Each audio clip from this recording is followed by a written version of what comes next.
Another person also looks at the problem in his or her own way, and then perceives that his or her own solutions are also the best.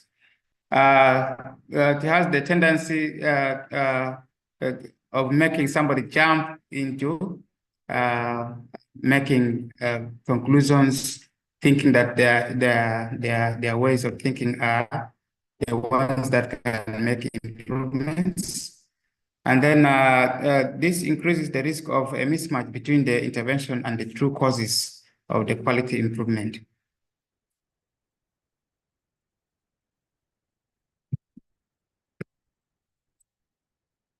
Okay, let's look at the mental model for an individual.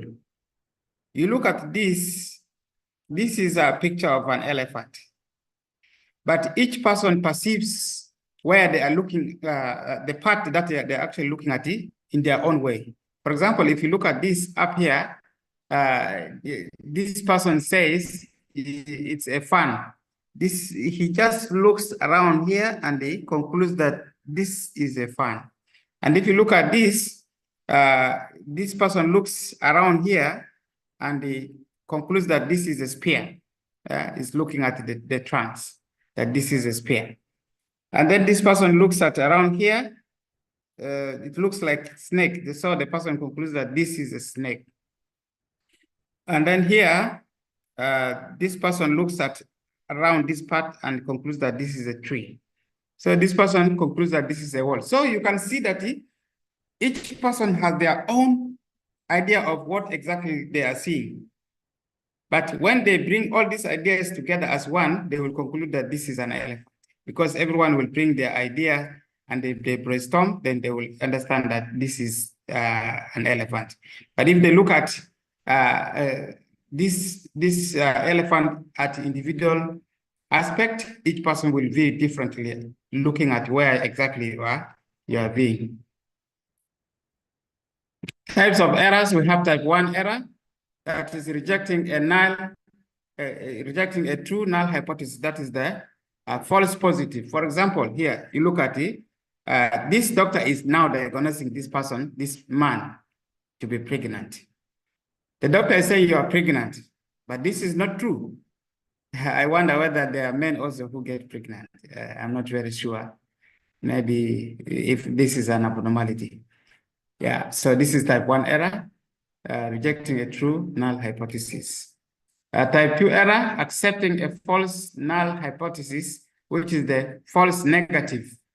Now, this is a pregnant woman. Even the ultrasound scan is showing that there's a mass, possibly suggesting the presence of the fetus, showing that this is a pregnant mother. But what is happening? The nurse or the doctor is telling this woman that you are not pregnant. Meanwhile, the ultrasound scan is already showing the presence of the pregnancy. So this is the type 2 error. Type 3 error is rejecting a null hypothesis or the wrong reasons, applying the perfect solution to the wrong problem. So you have the best solution, but you are applying this solution to a wrong problem. That is it.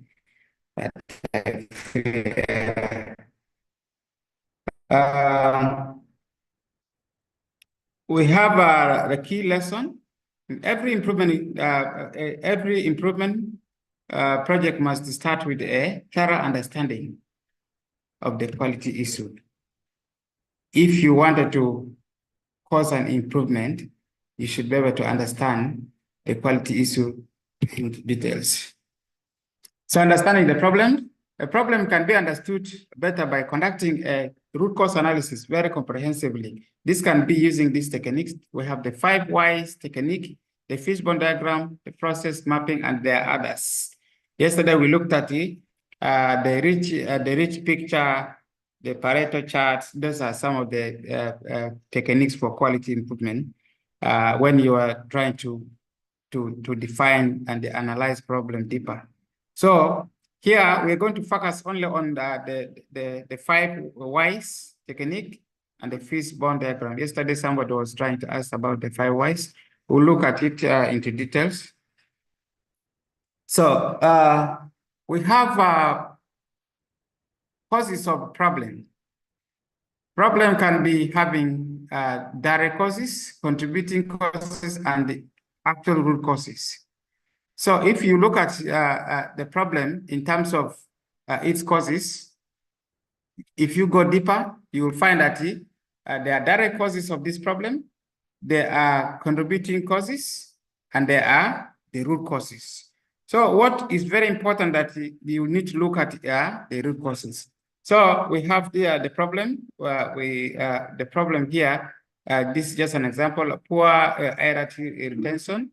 This is in HIV programming, antiretroviral therapy retention. That is a number of clients who are taking the HIV drugs. They're very poor. So here the direct cause is this cause is directly resulting into the problem. And then the contributing causes are part of the problem, but do not, or they are not enough in order to cause the problem itself. Then the root causes. These are the causes that are exactly responsible for causing the problem. Whenever you solve these root causes, the problem is not most likely going to recur. So if you look at the problem, the problem is having, for example, two parts. There is a part which is the upper part and the lower part. For example, when you look at this tree, we have the upper part, which is the shoot, and then the lower part, which is the root. So the upper part is showing the symptoms of the problem.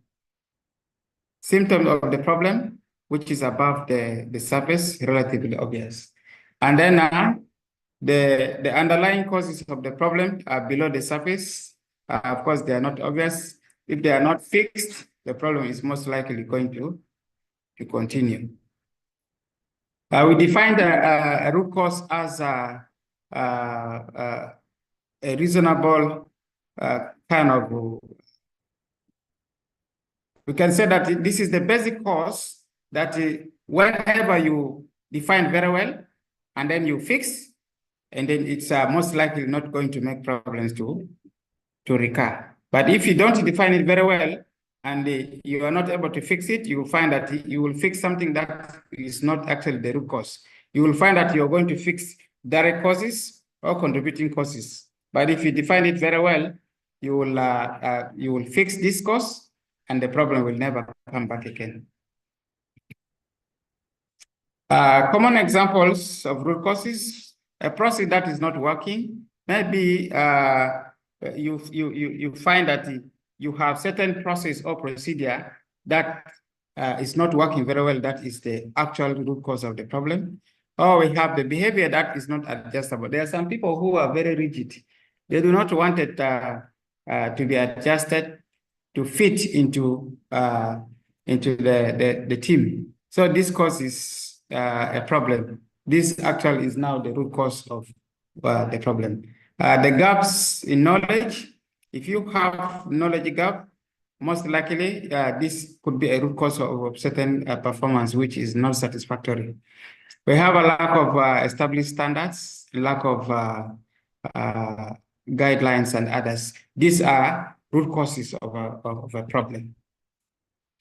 The root cause analysis makes issues less ambiguous, minimize biases, and incorporates the perspective of multiple team members. It allows for a full understanding of all processes and provides baseline data. So when you do RCA or root cause analysis, you will find that you will be able to narrow down the problem. Instead of being bigger, you make it a little bit easier to understand. And then you minimize bias, because this is going to be a team that will discuss and analyze this problem. Most likely the bias are minimized. And then by the end, you'll be able to provide the baseline data where you can begin the solution. So let's look at it. One of the quality improvement tools that is used for problem analysis, that is the 5 whys. The 5 whys technique what do we understand by the 5 whys techniques? We are going to look at it. Benefits of implementing the 5 whys techniques. One, it increased efficiency. It improved problem solving, and then improved communication, improved teamwork, and then lastly, it improves quality. Okay, this is the 5 whys techniques continuing. This is a technique where we ask repeatedly a question. We ask the 5 whys. We ask the questions related to the problem until we get to the actionable root cause. So the primary goal is to determine the root cause. And then this may either be 5 whys, it may be less or more. For example, if you ask 2 to 3 whys and you're able to get to the actionable root cause, that means that is exactly the root cause. You don't need to go further. You've already gotten into the actionable root cause. Or if you are able to ask up to 5 whys, but still you find that this is not actually the cause of the problem, you will need to ask more whys. You can go more than 5 whys until you get to the root cause. So the tips often uncover systems problems, not incompetent or untrained people. If you pit a good performance against a bad system, then the system will win almost every time, dimming. You don't always need 5, like I said. Remember, you can ask more, or it can be less depending on how you will get the solution. Example of administering the 5 whys technique. We have a certain company lost money because the customers refused to pay for the ordered product. So let's look at it. Why did this customer refuse? The commodity was already ordered. But why did this customer refuse to pay? The problem here is the customer refused to pay for the product. This has already led to the company losing money. So why did the customer refuse? Why did the customer refuse to pay the money? Because the customer showed that there was a damage to the product when it was opened. This was a commodity which was ordered, and then on delivery, of course, it was wrapped up. Then when it was delivered, the package was opened. So the customer saw that there was already a damage. Probably this could be related to glass products or any other fragile goods or commodities which are not well packaged. So the customer, after opening up, he or she saw that there was a damage in the product. That was the reason why the customer refused to pay. So why was there damage? You see, you look at the answer that is up here is the one that you will turn again into a question. So, for example, here we say that the customer has refused to pay. Why did the customer refuse to pay the money? Because the customer showed that there was a damage to the product when it was opened. Why was there a damage to the product when it was opened? So the answer is because the product got damaged during the delivery. Why did the product get damaged? Why did the product get damaged during the delivery? Because the product, which is made of glass, fell, causing it to crack. Why did the product fail? Why did the product, which was made out of glass, fail in order to cause a crack? Because there was no safety packaging for the product, which is now the root cause. So we realized that why the customer has refused to pay is because of the damage. This damage was caused because there was no safety packaging precautions for this product. If the safety packaging precautions were in place, this product was going to be packaged very well, and this was going to prevent the damage. So once the customer receives it and he finds that the product is fine, then the customer would just pay up. So you can see that we have gotten into the root cause of why the customers refuse to pay. Customer refused to pay because the product was damaged. Why was the product damaged? Because of the issues of damage. So why was there damage? Because the product got fallen down. So why did it get fallen down and it get a damage? Because there was no proper packaging that was done. Even if the product got fallen down, if there was a proper packaging procedure which was done, probably the product would still be okay. So this is just an example of 5 whys technique.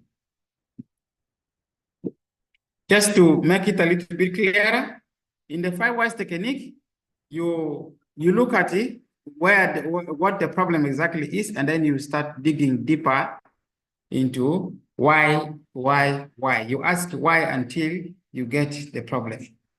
So, like I said in summary, you can either ask up to 5 whys, or it can be less or more than 5 whys, depending on how big the problem is, or how easy you can be able to reach to the actionable root cause. And then let's look at the fishbone diagram. The fishbone diagram is one of the quality improvement tools that is also used for analyzing the problem. Here, you have fish, something that is related to fish, but actually is not fish. So you find that there is a head, there is the main bone, and there are some of these bones. There's also a tail. So this is also known as the cause and effect diagram, or Ishikawa chart. It's one of the tools used for brainstorming. Is a pictorial representation of the categories of causes that leads to the effect. It helps to identify multiple causes of a single problem. If you wanted to get into a better solution, you will need to use the fishbone diagram. However, the fishbone diagram also uses the 5 why whenever you are developing it. So if you are developing the fishbone diagram, the 5 whys technique is applicable here, because it will make you to go deeper into understanding the actual root causes of the problem. This is just the structure. Okay, constructing a fishbone diagram. Agree on the problem statement, which is also referred to as the effect. Agree on the major categories of causes of the problem, which are written like the branches. These ones, these are the major categories. These are the branches. When you look at the main bore, the branches are what we call the major categories. And the causes are going to come in between the branches. Okay, brainstorm all the possible causes of the problem, asking why does this happen as each idea is given. Whenever you bring up an idea as the cause of the problem, you ask, why did this happen? Why did this happen?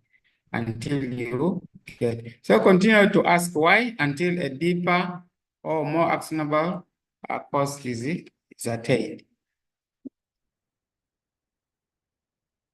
The problem statement is always the head of the problem. I mean, the head of the fish. If you look at here, let me get my pen. So here is the head of the fish.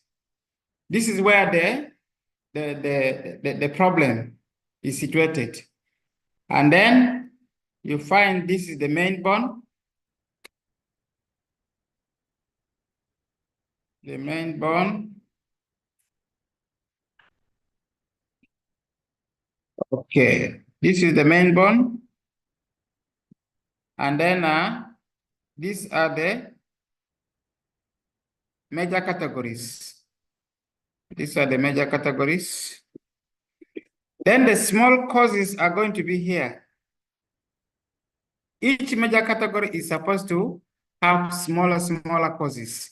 That is when, if you have a major category, then you start asking, why did this happen? Why and why? Until you develop these smaller root causes. These are the actual causes of the problem. Okay, we say that the problem statement is placed at the head of the fish, and then you brainstorm the major categories of the problem or use the common cause categories. This could be people, process or policy, equipment, or environment. These are the major categories. So these are very ambiguous. These are big kind of causes. But then within these causes is where you will come up with the actual root causes or the actionable root causes, like I saw. So this is just the process of constructing the fishbone diagram. Stage 1, draft a clear problem statement. And then stage 2, identify the major categories, work out possible contributing factors, analyze the diagram, and investigate the problems. This is when you now ask the 5 whys. And then check for the root causes that need to be addressed. The fishbone diagram has the major causes, the major cause category of the problem. For example, the 6 M's, which is manpower, management, measurement, methods, and the materials. Or we can have the 8 P's, the promotion people, process, place,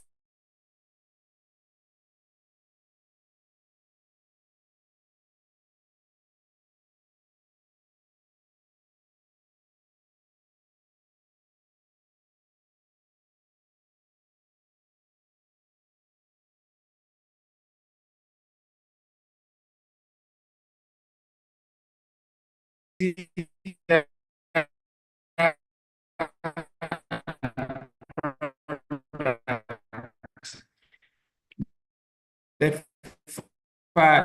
4S, which is the surrounding supply systems and the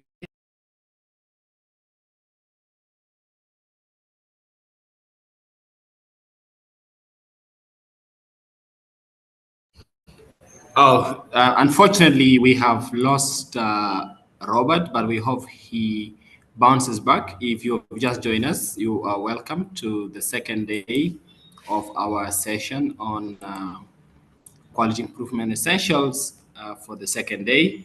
And you will notice that the trainer Robert discussed the concept of the root cause analysis, and it's important in understanding and solving problems. And he explained the 5 whys technique and also the fishbone diagram, which are tools that are used for problem analysis and also identifying root causes. He also gave examples of how these techniques can be applied in real life situation. So he also talked about understanding the root cause of problems and using these same tools, and also emphasize the need for us as individuals or as people who work with organizations to be able to establish standards and guidelines, and also to address behavior that is not adjustable in our entities. So if you just joined, like I mentioned earlier, the session was designed to provide all of us with an overview of quality improvement essentials, and also to equip us with the skills that we need in order to improve the quality of our projects, as well as the activities that we run, and even our personal lives as we navigate the 21st century. So all these are very essential skills, and the session will run until 3 p.m. Unfortunately, our trainer has been kicked out by network issues, but I see that he has bounced back, so we can cross-check with him if he is getting us clearly, and also the possibility of proceeding with the session. Sincere apologies, and also thank you so much for your patience for as we fix the technical glitch. Of course, as we know, internet is a problem. There is a fiber cut, an undersea fiber cut that has affected internet connectivity across East Africa. But we hope that it will be well with us as we proceed until the end of the session. Robert, can you hear me now? In the meantime, Yes, I thank you, Vida. I can hear you. Apologies. okay, you can share your screen and then proceed. So in the meantime, ladies and gentlemen, if you have any questions, do not hesitate to drop them in the chat box, because sometimes as we go, you might forget your questions. So always drop your question in the chat box, and then later on, we should be able to have them answered. You can share your screen, Robert, so that we are able to proceed with the session. Thank you.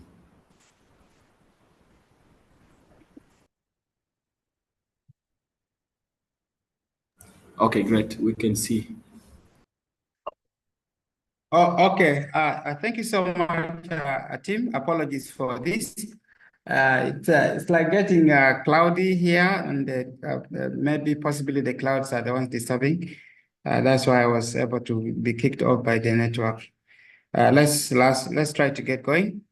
We're looking at the fishbone diagram.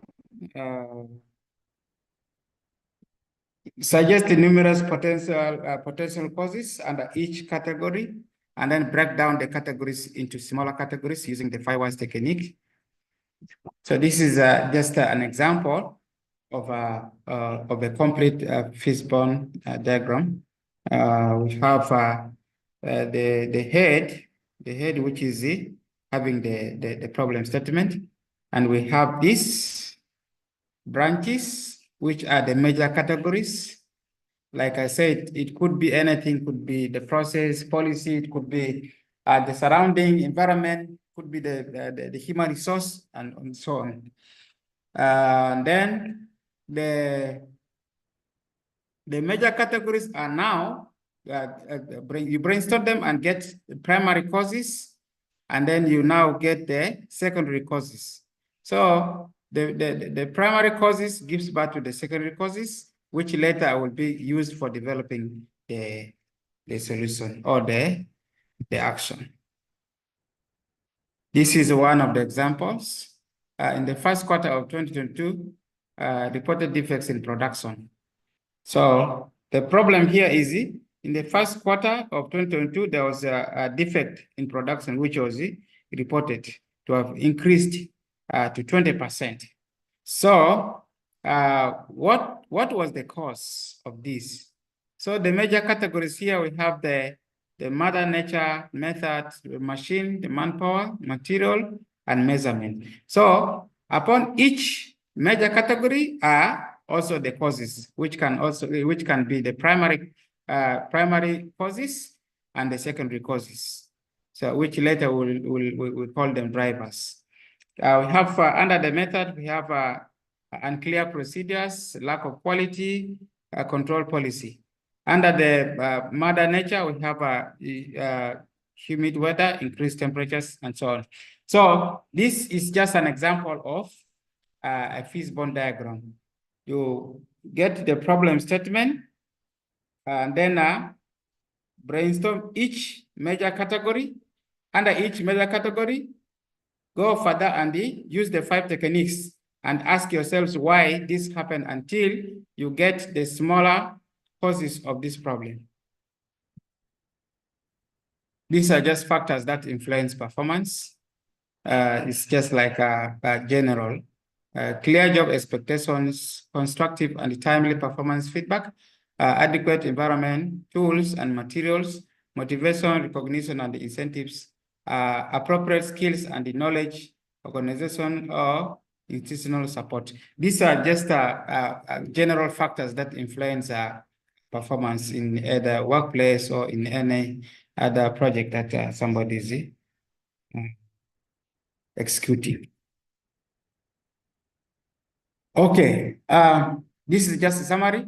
After your fishbone is generated, highlight the priority program areas, and then you can collect data upon this, quantify the data, and identify where the team can be able to get solutions and prioritize these solutions according to their ease. What are some of the common pitfalls that we can see while developing a problem, a fishbone diagram? We have if there are disagreements and arguments, this definitely will lead into poor development of the problem analysis using the fishbone diagram. There are some people who are very argumentative and they always disagree with the rest. Always in a community, those kind of people are there. You find that people are agreeing this, they disagree. People are saying this should be done, they argue a lot. So until the people cannot come up with the actual causes of the problem. So this kind of people causes an issue in developing the solutions to the problem. Identifying causes that are too broad, like we said, you need to narrow down. If you identify these causes, the major categories are not enough to define a problem. Break down these major categories into primary and the secondary causes or categories. This will now lead you into driving down to the solution. So you narrow it down. Identifying causes the team has no control over, for example, lack of analysis of the diagram using the tool as the end results instead of the root causes. These are some of the pitfalls while developing a Traverse diagram. So this is the first part. I suggest that I continue with the second part as the team will be noting down their questions, then I will get to answer them once. Is that okay, Bida? Yeah, that's fine. Ladies and gentlemen, drop your questions in the chat box and we should be able to read them later. Thank you. Okay, thank you.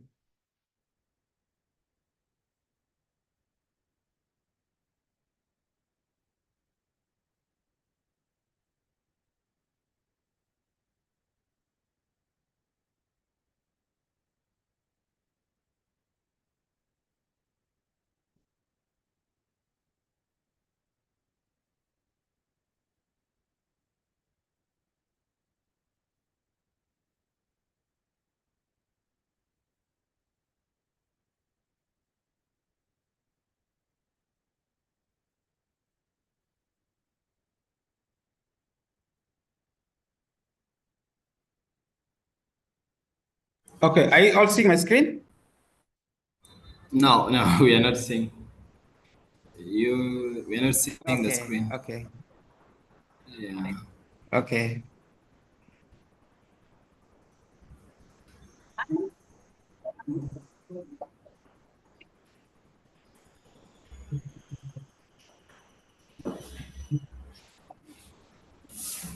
Okay, I'm just going to share the screen.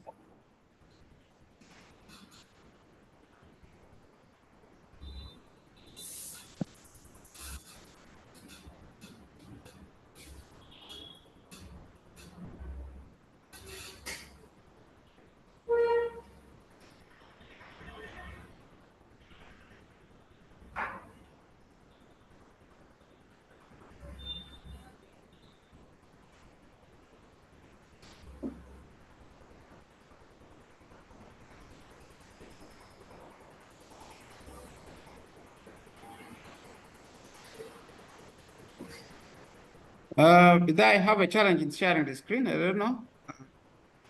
Okay, I think I'm there. Are you seeing now? Yes, yes, we are seeing. Thank you. We are seeing. Okay. All right. Thank you. So now we're looking at it. Yeah, we have already looked at the two methods for analyzing the problem in terms of making it easier in order to develop the solutions. Now that we have already analyzed our problem using the root cause analysis, quality improvement tools, let's look at it, developing the solutions to the problem. So we develop solutions to the problem using the quality improvement tool, which we call driver diagram. Driver diagram is one of the tools that is used for tailoring out solutions to the problem that are identified. Our learning objectives, by the end of this session, participants will be able to discuss the utility of driver diagram as a quality improvement tool to systematically identify change ideas to address quality challenges. Define primary and secondary drivers as related to quality challenge. And then you should be able to apply the driver diagram in the quality challenges or in creating solutions related to quality challenges. We're going to look at the driver's diagram itself, and then the components and the development of the driver diagrams and the techniques for generating change ideas. This is just a recap of the root cause analysis. The root cause analysis make issues less ambiguous, minimize bias, allows for a full understanding of all process, and then incorporates the perspective of multiple team members, and then provides the baseline data.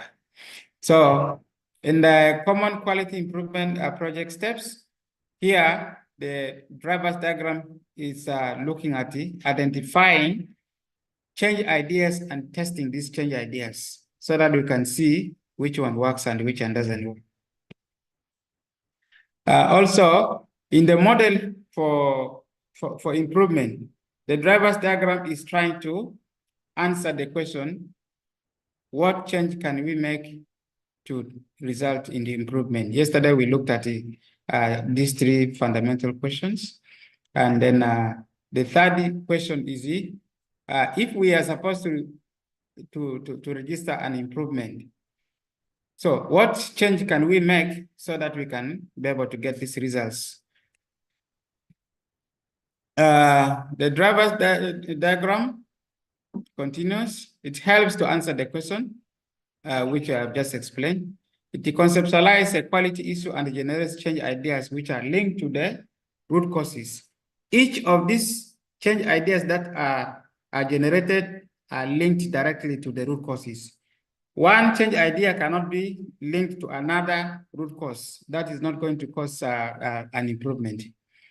Explore systems and the process mechanisms through the primary and the driver and secondary drivers. Generate theories and the hypotheses about change initiative that can lead to improvement. So the purpose of the driver's diagram is a strategic planning and analysis tool that is updated systematically through the entire project.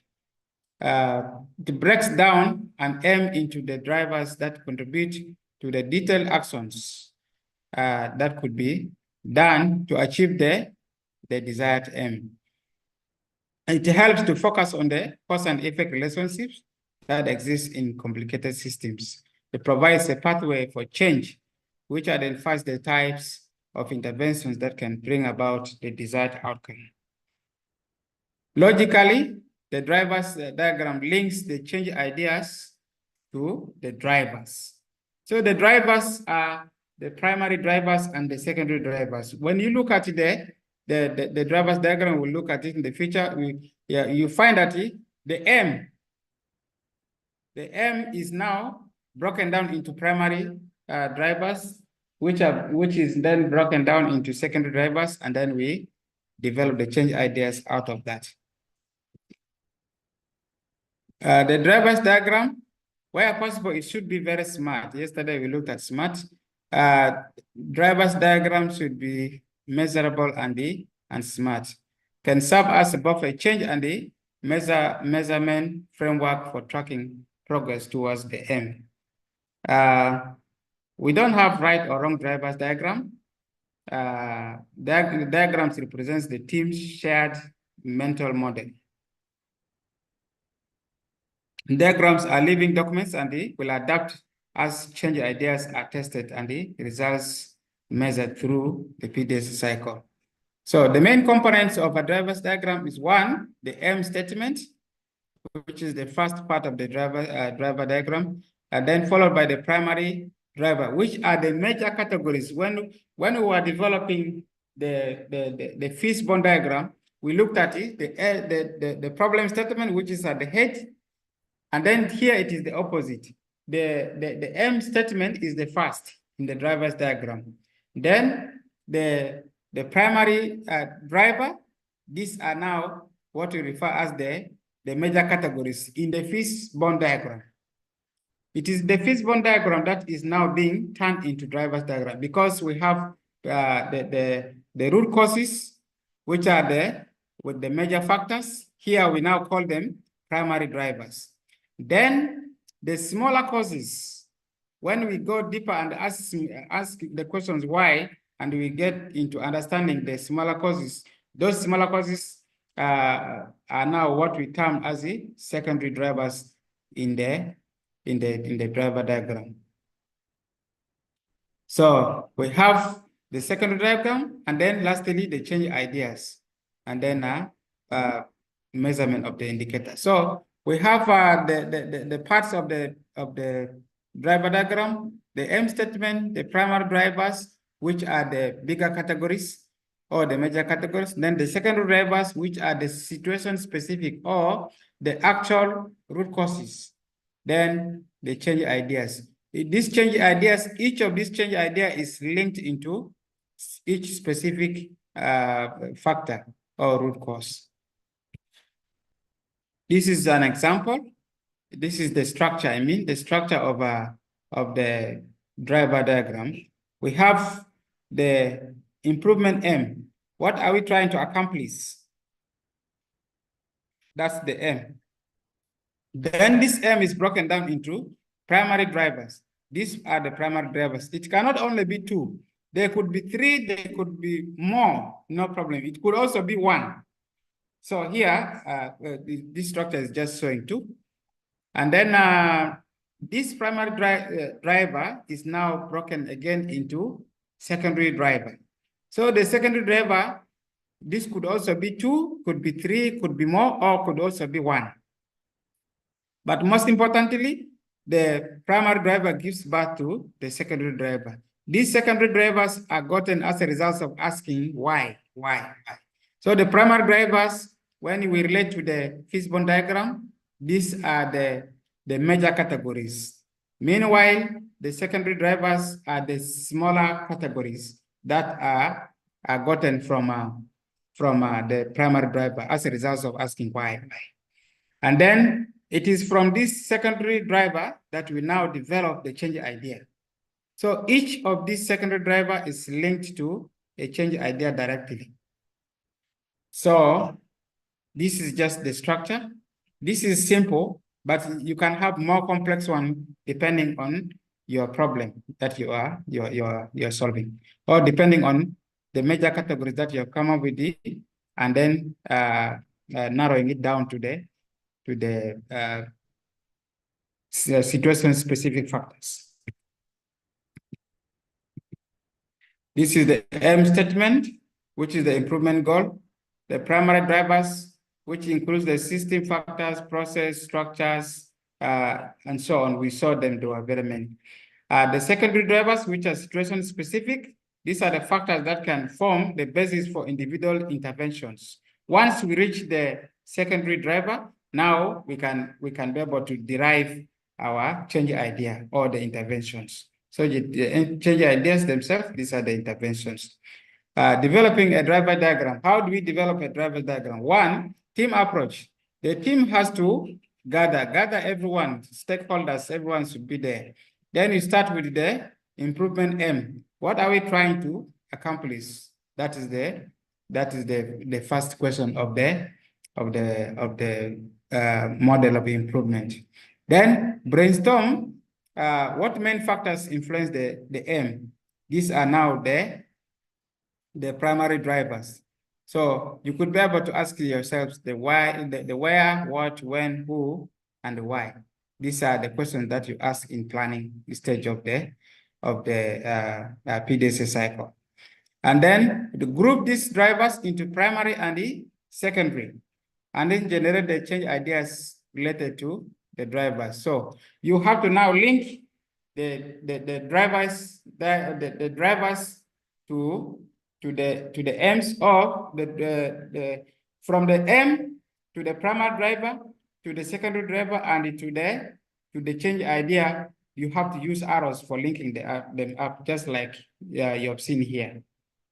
You have to link them up with this, with these errors. Okay, the primary drivers, we have already seen this, the 6 M's, 8 P's, 4 S, and then 6 performance factors. This we saw before. The secondary drivers, we have the lower level, more actionable drivers that can form the basis for specific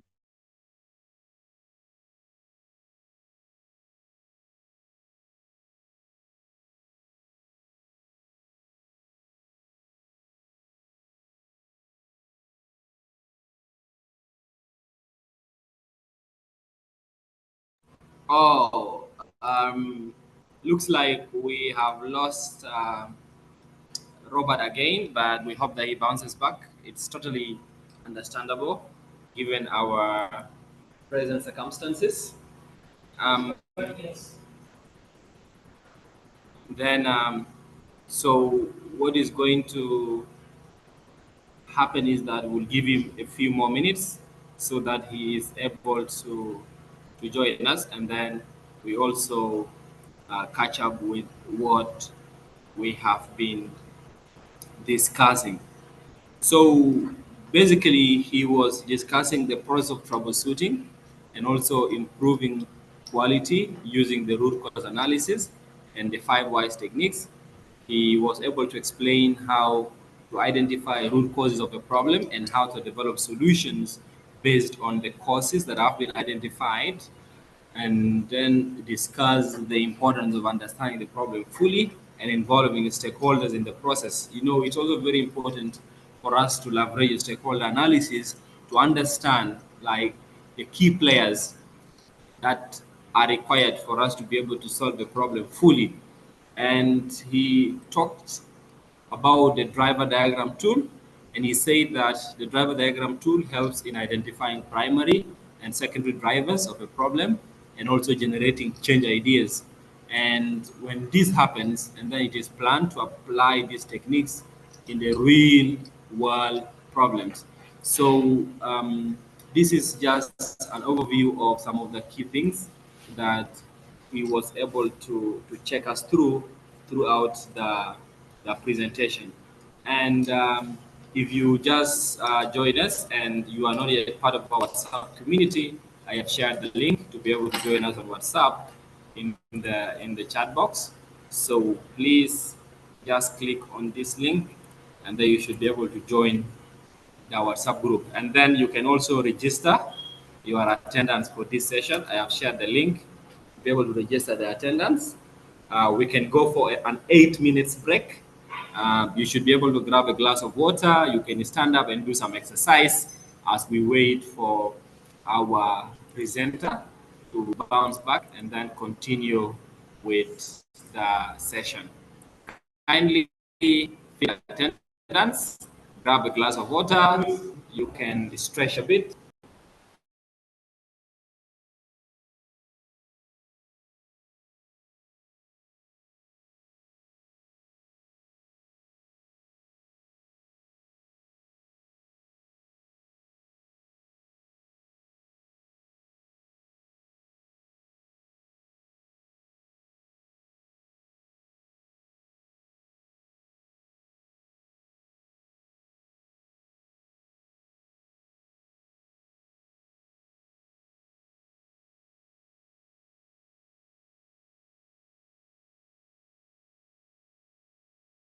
Yeah, so like I said, kindly register your attendance if you just join us. And also, you should be able to grab a glass of water. You can also join the WhatsApp group if you're not already part of the WhatsApp group. And of course, thank you so much for being part of the session. So far, we have discussed introduction to quality improvement. We have discussed the gap between current performance and desired performance, the model that we can use for quality improvement. We have also discussed the formation of a problem statement and the root cause analysis. And we discussed the use of the 5 whys technique and the fishbone diagram in problem analysis, as well as the importance of understanding the problem fully and involving stakeholders in the process. Is very, very important, the aspect of involving stakeholders. So you should be able to know If it is a personal problem, who are the likely stakeholders that you can reach out to in order to solve it? If it is an organizational problem, who are the likely stakeholders you might want to engage? If it is like a public sector problem, you're somebody who works in the public sector, so the same thing has to apply. So we have 4 minutes left for our break, so use it for completing the attendance. I have shared the attendance register in the chat box. Once again, I will share the attendance register. Attendance register is shared. Click on that link, and you should be able to register the attendance. Grab a glass of water. You can stretch as we look forward to restarting the session soon. Thank you so much.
Yeah, so we have 4 minutes still left. 4 minutes is still left for our break. I hope you are doing something useful with it. Don't forget to register your attendance, and also don't forget to join our WhatsApp group if you are not already part of it. And thank you so much for joining. Don't forget to drop your questions in the chat box. We are not seeing any questions yet. I don't know whether everything is very clear, but feel free to drop any questions you have about the session in the chat box so that the trainer is able to answer later. I see somebody saying they have missed the attendance. I have reshared the attendance in the chat box. Emmanuel, kindly let me know if you're seeing it and then register. Also, if you are not already part of the WhatsApp group, I am sharing the link to join the WhatsApp group. This is the link to join our WhatsApp group, and also the attendance is just above that notice for the group. Yeah, 3 minutes left for our break. Let me just put a timer so that we can easily see.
Hey, ladies and gentlemen, it looks like our trainer is experiencing um, like very real internet issues, and so we might have to cut the session short. So what will happen is we will share the resources, the presentations. Once he shared with us, we will share with you the presentation will be uploaded on SlideShare, and then we will share with you the links via email and also via the WhatsApp group. If you're also in the Google Classroom and the Telegram group, we'll share them via email, via WhatsApp group, via Telegram channel, and also via the Google Classroom. The links so that you are able to download all the presentation, and then you will also be able to follow from this video. It's apologies for the inconveniences, but also thank you so much for understanding. We are giving you back 45 minutes of your time, or maybe if there are any comments, if some of you want to share their thoughts on the topic, but don't ask questions because the trainer is not there, so we'll not be able to answer your questions. So in case you want to share just similar thoughts to the training session, you can raise your hand and do so. But if there's no one who wants to do so, then we'll just call it a wrap. We'll share the presentations later with you so that you can follow up the session from there and also discuss the possibility of rescheduling the session. Yes, Abalu Johnson, you're welcome, please. Thank you, Bida and the team. I just want to have a small input. So quality improvement essentially is really very key, not only on the projects, but also at individual level, as you'll be able to investigate some of the pitfalls surrounding your family members, even your level. So the other thing I wanted, if the presenter maybe would also have a slide, especially on the focusing metric, where the prioritization of essential interventions can also be understood by the team. I think that would be so key to have the end of this slides. You can add that part of the focusing metric because it's very important to prioritize solution, which will actually help in intervening which solutions is going to bring a low-hanging fruits and which one will require maybe some effort to have an implementation. Just like that, that's my addition to the team. Thank you. Yeah, maybe you can expound, maybe you can explain one or two things about the aspects you've mentioned so that we are able to capture it and then also be able to relay the same information to the trainer. Thank you so much.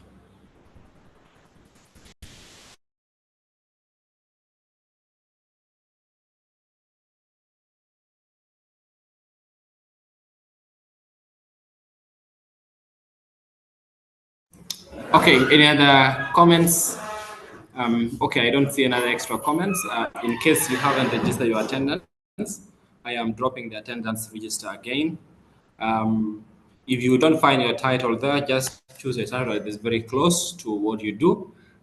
We will grab the session here, and then we're giving you back 45 minutes of your time. Go enjoy your afternoon and take